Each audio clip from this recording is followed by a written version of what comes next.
یہی 27ویں شب تھی، یہی رجب کا مہینہ تھا۔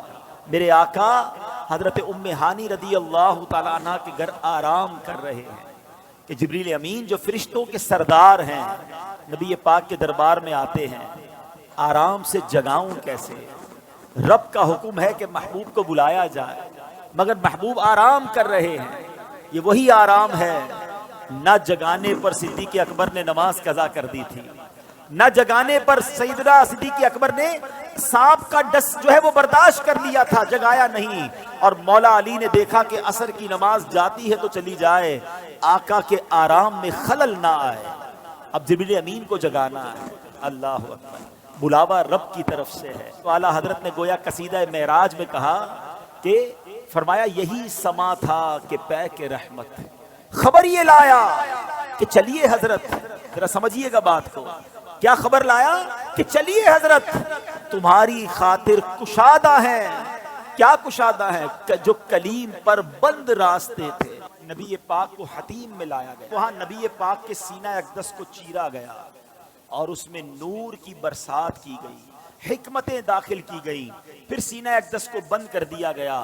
آج لوگ کہتے ہیں سائنس نے بڑی ترقی کر لی ہے، اوپن ہارٹ سرجری ہوتی ہے۔ سنو، 1450 سال پہلے ایک بار نہیں، نبی پاک کی 4 بار اوپن ہارٹ سرجری ہوئی، مگر یہ کیسی سرجری تھی؟ نہ کوئی تکلیف ہے، آقا دیکھ رہے ہیں کہ دل کو باہر نکالا گیا ہے اور نبی پاک کے سامنے نور ڈالا جا رہا ہے۔ اللہ اکبر، یہ بھی نبی پاک کا معجزہ ہے۔ اور پھر وہ سفر شروع ہوتا ہے۔ اب نبی پاک مکہ پاک سے بیت المقدس جاتے ہیں۔ سبحان اللہ، بیت المقدس کا سفر یہ براق پر کیا جاتا ہے۔ نبی پاک علیہ الصلوۃ والسلام اب پہنچتے ہیں اس جگہ پر جسے ہم بیت المقدس کہتے ہیں۔ بیت المقدس ویسے بھی دیکھنے کی بڑی تمنا ہے، لیکن جب سے یہ پڑھا ہے اور جب پڑھتے ہیں ایک دل میں عجب تمنا جاگ اٹھتی ہے۔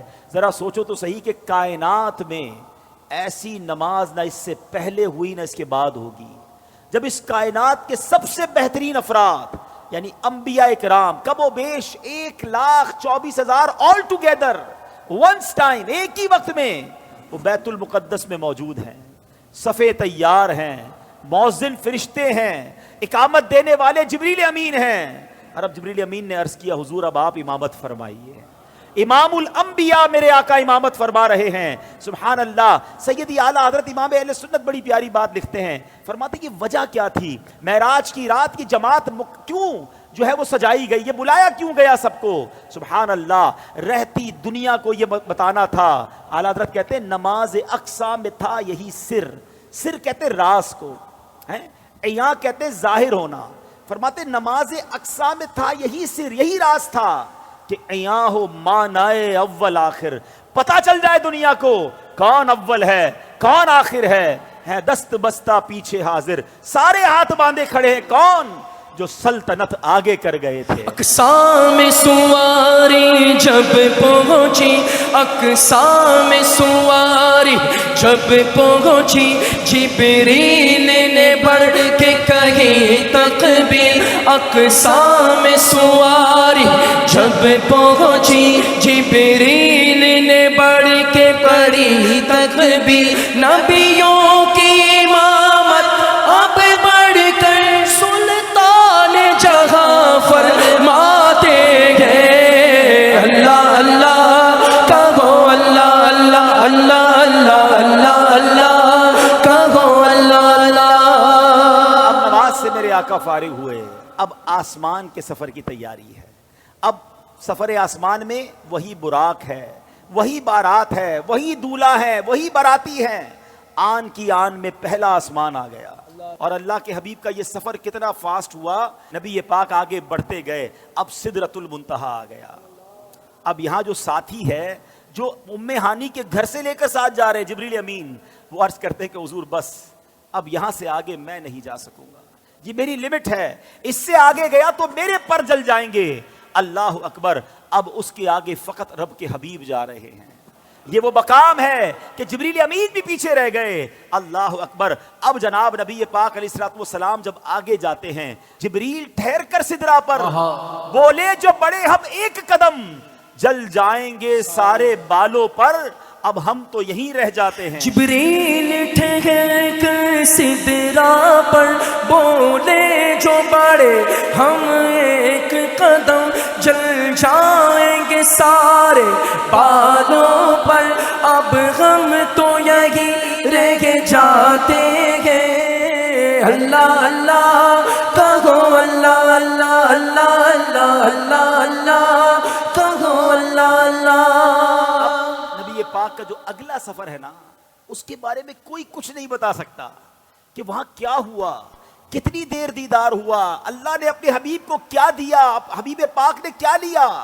وہ ایسی راز کی باتیں ہیں، وہ ایسی کرم کی باتیں ہیں کہ جتنا اللہ کریم نے قرآن میں بتایا اور جتنا حبیب پاک علیہ الصلوۃ والسلام نے ہمیں آ کر بتایا، اس کے علاوہ کوئی اس کے بارے میں نہیں جانتا۔ تو اب یہ وہ سفر ہے میٹھے اسلامی بھائیوں کہ جب نبی پاک علیہ الصلوۃ والسلام یہ سفر کر کے واپس آئے، یہ عظیم سفر ہے، جنت کے طبقات دکھائے، جہنم کے مشاہدات کیے، آل ٹوگیدر جب یہ سفر کر کے نبی پاک واپس آتے ہیں تو آج لوگ کہتے ہیں جناب کہ بڑی سائنس نے ترقی کر لی ہے، بڑا مہینوں کا سفر دنوں میں، دنوں کا سفر منٹوں میں طے ہوتا ہے۔ لیکن میرے آقا کے اس سفر میں جس میں ہزاروں سال کا یہ ٹریول ہے، علماء کہتے ہیں اگر اس کو لاجیکلی کیلکولیٹ کریں نا تو یہ کئی ہزار سالوں کا سفر بنتا ہے۔ مگر نبی پاک جب واپس آئے تو جو دروازہ کھولتے وقت کنڈی ہل رہی تھی وہ اب بھی ہل رہی ہے، جو بستر چھوڑ کے میرے آقا گئے وہ بستر اب بھی گرم ہے۔ آقا نے وضو کیا تھا، ہم وضو کرتے زمین پر پانی بہتا ہے، راوی لکھتے نبی پاک آئے وہ پانی ابھی بھی بہ رہا تھا۔ تو ہو سکتا ہے آج کا یہ ماڈرن دور کوئی ماڈرن نوجوان آ کر کہے، سائنسدان آ کر کہے کہ جناب اب تو سائنس نے اتنی ترقی کر لی، تمہارے نبی تو اونٹوں اور گھوڑوں پر سفر کرتے تھے، آج ہم جناب چاند پر پہنچ گئے، مریخ پر پہنچ گئے، بڑا راکٹوں کا زمانہ آ گیا ہے، سپر سونک ایئر کرافٹ بن رہے ہیں، آواز کی رفتار سے زیادہ تیز طیارے بن گئے۔ بتاؤ کیا اسلام میں تمہارے نبی کے پاس کوئی ایسا معجزہ ہے جو آج کی سائنس کو جواب دے سکے؟ اللہ اکبر۔ سنو تو صحیح، ہزاروں سال کا سفر کر کے میرے آقا آتے ہیں اور کنڈی ابھی ہل رہی ہے۔ گویا ہوا یہ کہ کم وقت میں نہیں بلکہ نبی پاک نے یہ سارا سفر نو ٹائم میں کیا، وقت وہی ٹھہرا ہوا تھا۔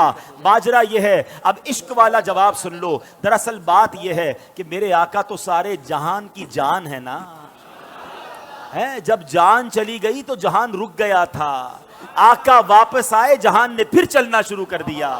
اعلیٰ حضرت کہتے ہیں نا وہ جو نہ تھے تو کچھ نہ تھا، وہ جو نہ ہو تو کچھ نہ ہو، جان ہے وہ جہان کی، جان ہے تو جہان ہے۔